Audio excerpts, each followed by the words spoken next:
কোনো কাম মানছে কারণটি করে করান এই জিনিসটা আমার সবচেয়ে বেশি অপছন্দের।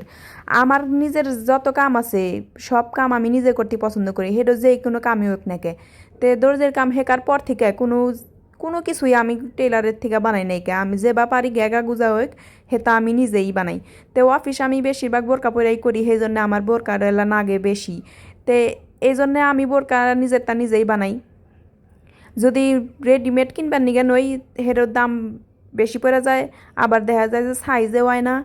সাইজ যদি আবার করবার নিগে নই চাপাই মেপাই পরবার নিলে হেতা আবার আরও বেঢং হয়ে যায়, এল্লা তো ভালোই দেখা যায় না।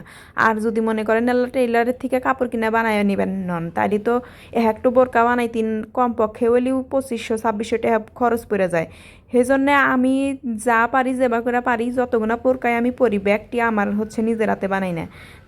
তো নিজের হাতে জামা বা কাপড় বানাইয়া পরতে শান্তি অন্যরকম, যে বাই হোক খারাপ হোক আর ভালো হোক নিজেরটা নিজের কাছেই থাকে। তে আমি কোনো খালি বোরকা না, যে কোনো জিনিসই একবারে ব্লাউজ থেকে শুরু করে লেহেঙ্গা পর্যন্ত কোনো একখান জিনিসই আমি টেলারের থেকে বানাই না, আমি নিজেই চেষ্টা করি যে তাতে যে বাওয়াই হোক, যত এক্সপেন্সিভ জিনিসই হোক যত দামিই হোক সব আমার নিজের হাতে বানাই না।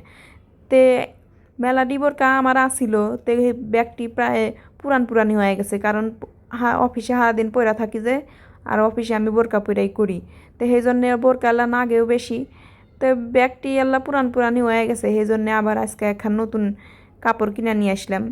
আর এবার বেশি ডিজাইন করে বানাবো না, অত ডিজাইন করে বানাইবেন নাহলে সময় লাগে। তে বোরকাটা কে বয়সে বানায়া পয়রা কেবা দেখা যাইতেছে অবশ্যই জানাইন।